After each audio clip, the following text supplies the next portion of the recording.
What's going on, guys? The LCQs are happening over these next 3 weeks, and we just saw the MENA LCQ finish. So let's talk about what that means. Sorry about the Windows notification. But what do the LCQs mean? What do they do at the World Championship? Why is there 20 teams at the World Championship? What are the seeds of the World Championship teams? And what are the very likely groups going to be going into the World Championship? We'll talk all about it right now in a little bit of a speed run here, hopefully. First, let's go over, if it loads, it does. Okay, first, let's go over what the LCQ regions are and why they got there. So I'm going to have to adjust these on the fly here because each window is a little bit of a different size. So, last chance qualifier, we allowed 4 extra teams to go to the World Championship, so it'll be 20 teams total. Last chance qualifiers were based on the average points gained by each position of your region at the majors. So, the Middle East will get the LCQ number 1 seed because the Falcons won Major 2, which is worth more points anyway than Major 1. Plus, Twisted Minds also did exceptionally well. So their average points skyrocketed up. So they are the number 1 overall seed. Next up is Europe, 26.75 for the 2 seed. North America for the 3 seed. South America for the 4 seed. And then pretty far down the line, then we have APAC, OC, and SSA. I've talked about this in the past. I was questioning why is it based on the average of all the teams there compared to just the worst seed that you bring to a major. And I actually talked to the format guys at the last major, and they gave me a good reason. They were like, hey, we wanted to make this more about the regional pride and how you root for your entire region, very much like what we used to do in our wildcard system, where we would do it, hey, if you finish in the top 8 seeds, if you were a European team, if there's 3 European teams in the top 8 seeds, they got 3 additional teams into the wild card at the World Championship, and they really liked that part of the system. So they kind of wanted to mimic that in their own way.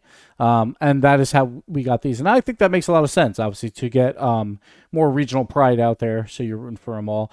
I think sometimes it could fall apart. Obviously, say if Falcons were the best team in the world, and then Twisted Minds, the MENA 2 seed, came in last every single tournament, right? They would still get another team at the LCQ, but that is a worst case spot, and I don't think it's the end of the world if Falcons like, hey, we were so great, we sent another team there. And that was a flaw in the old system as well. So I do really like their answer there about that and why it's that way compared to just basing it off the last seeds. Also, this very likely will get you a team from North America plus Europe every single time, which I think is good for just the esport in general, but also not on paper, but realistically, an NA5 or an EU5 has a better chance to win a world championship than, say, an APAC 2, right? Because if it was just comparing the last place seeds, I think APAC actually is better than North America, right? But I think everyone would still say NA5 is better than APAC 2. So that is why that is there. That is your seeding for that. What do they play in? There's 20 teams at the World Championship. How do you build a format for that? Well, there is a play-in bracket at the World Championship that we must play through. So I'm going to scroll down here a little bit. Here's what your play-in looks like. Double elim 8-team bracket. Very, very easy. 2 wins, you're through. 2 losses, you are out of the World Championship. So Gen G, they are the 13th seed, which I'll explain in a bit when I talk about all the seeding.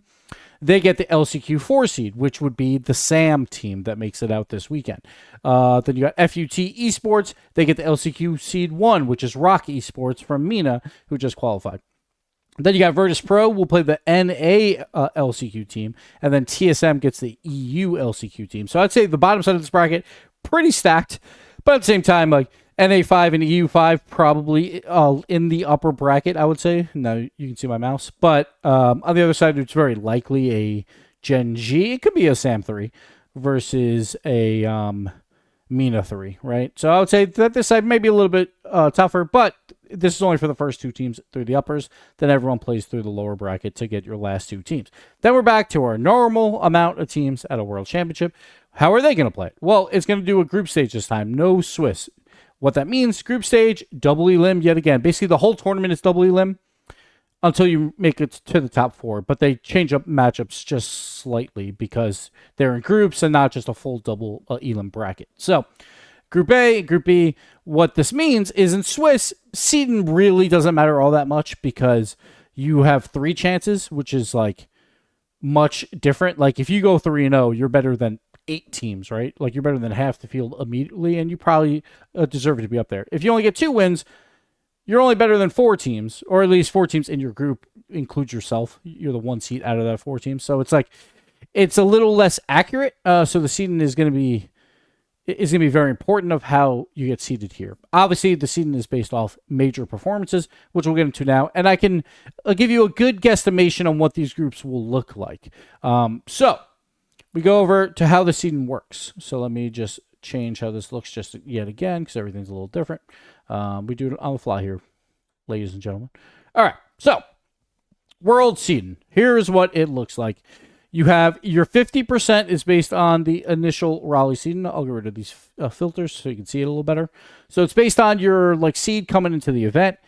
A blast made it more gradual of how you get seeded into these events. So 50% weight on where you were, 50% based on the result that you just acquired.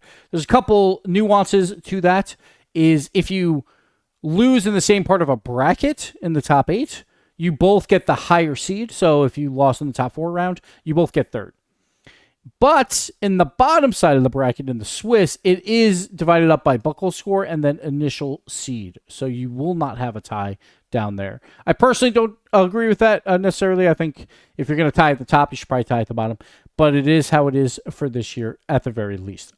Then the last tiebreaker, if your average seeding power, your point power basically is the same, it goes based off the most recent result. Whoever did better will win that tiebreaker. So that's how it is. I talked a little bit more about the seeding process of how I would like it tweaked. I like it as a premise. I think it should be tweaked slightly, but I'm not going to dive too deep into the details here. So you have the EU1 is still the EU1 seed overall, or the World 1 seed overall, because they came in as the 1 seed. They finished 2. It wasn't K-Corp, it was Dignitas, but that is the EU1 seed. Whichever European team did the very best will get that result. But K-Corp has more points than Dignitas, so they reacquire their EU1 seed. So they will be the World Championship number 1 seed. Followed by the Falcons, followed by NRG, followed by Dignitas, Furia, Twisted. And here we see some tiebreakers happening. We see the EU2 seed actually with their Raleigh results actually tied Sam 1, but they get to move up because their result was better. Sam 1 was not even Furia at this event. It was actually Team Secret, but still Furia has more points than Team Secret. So they did get a little bit of help out of Team Secret to be in this top 5. I mean, but they had a pretty high seed coming into the event, so it was going to be hard to drop any further than this. But so they will have the 5th seed, followed by Twisted Minds and Vitality, who also tied, but Twisted Minds did better than the European 3 seed, so that is why that is there. And then you have GK rounding out, again, tied with NA2 with the Ultimates. Ultimates missed out on the top 8 bracket. EU had all their teams in there, so they get that result there. And again, they tie in the bracket. They both get the highest point here, as you can see with GK, so that is why they get that seed. Ultimates, then Space Station, then Team Secret, then Wildcard, and then here's your bottom 4 seeds that play in the play-in bracket. So that is NA4, APAC 1, OC2, and SSA 1. So that is Gen G, Virtus, TSM, and FUT. So Wildcard got a bit of a benefit out of Blast coming up with this new seeding system of it's more gradual. Because if it wasn't gradual and it was just more about this year, APAC would be higher, like NA4 would be higher, and so on. So like Wildcard would have probably fell down as well. So I have both OC teams in this play, but that is not how it is now. So if this is a normal double elim, here's how the bracket would look. So you would have a Group A would be, KC 1 seed versus the play-in 4, just one of the lower bracket play-in teams. Then you have GK versus Ultimates, Furia versus Wildcard, Dig versus an upper bracket play-in team would be Group A. Group B would be Falcons, play-in 3, another lower bracket team, Vitality, Space Station, then Twisted Minds versus Team Secret, then Energy versus play-in 2, which is another upper bracket team. But this is not exactly how it's going to be, because so what I would guess is you want the perfect top 8, right? You want however that is supposed to be seeded to be perfect. If you left the groups like this, the way we always do it is like, say you come out of the lowers in Group A, you'll play a lowers from Group B, and that kind of messes things up a bit, right? So you just have to slightly change how these matchups happen. You keep the same exact matchups, you just move a quarter of this bracket or half of a group to the other group, and you just flip-flop.